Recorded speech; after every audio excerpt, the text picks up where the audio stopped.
ತೀರಾಕಿ, ಯಾಕಂದರೆ ಅವ್ರಿಗೆ ಯಾರಿಗಿಲ್ಲ. 73ರಲ್ಲಿ ಬ್ಯಾಂಕು ಸೇರಿ ನಾನು ಗುಲ್ಬರ್ಗಕ್ಕೆ ಹೋಗಿದ್ದೆ. ಗುಲ್ಬರ್ಗ ಗೊತ್ತಾ ನಿಮಗೆ? ನಮ್ಮ ಕರ್ನಾಟಕದ ಒಂದು ಜಿಲ್ಲೆ. ಆ ಜಿಲ್ಲೆಯಲ್ಲಿ ನಾನಿದ್ದಾಗ, ನಾನು ಬ್ಯಾಂಕಲ್ಲಿದ್ದಾಗ ನನ್ನ ಒಟ್ಟಿಗೆ ಒಬ್ಬರು ಆರೂರು ಲಕ್ಷ್ಮಣ್ ಶೇಟ್ ಅಂತ ಒಬ್ಬರು ಇದ್ದರು. ಅಲ್ಲಿ ತನಕ ನಾನು ಒಂದಕ್ಷರ ಬರೆದವನೂ ಅಲ್ಲ.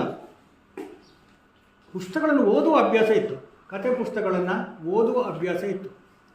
ಆದರೆ ಒಂದಕ್ಷರ ಕೂಡ ಬರೆದು ಗೊತ್ತಿಲ್ಲ. ಮನೆಗೆ ನಾವು ಕಾಗದ ಬರೆಯೋದು ಆಗಲ್ಲ, ನಿಮಗೀಗ ಗೊತ್ತಿರಲಿಕ್ಕಿಲ್ಲ ಯಾರಿಗೆ ಕೂಡ.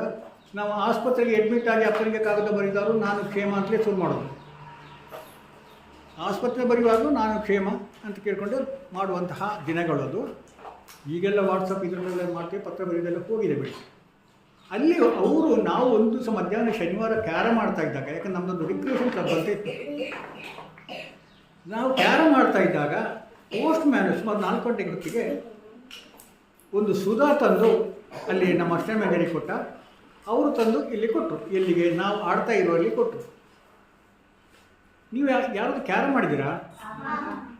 ನೋಡಿ, ಜಗತ್ತಿನ ಎಲ್ಲ ಆಟಗಳಲ್ಲಿ ಪರಸ್ಪರ ಎದುರಾಳಿಗಳು ಇಲ್ಲಿ ಮತ್ತು ಅಲ್ಲಿ ಕೂತಿರ್ತಾರಲ್ಲ, ಆದರೆ ಕ್ಯಾರಮಲ್ಲಿ ಒಂದೇ ಪಾರ್ಟಿ ಗೊತ್ತವರು.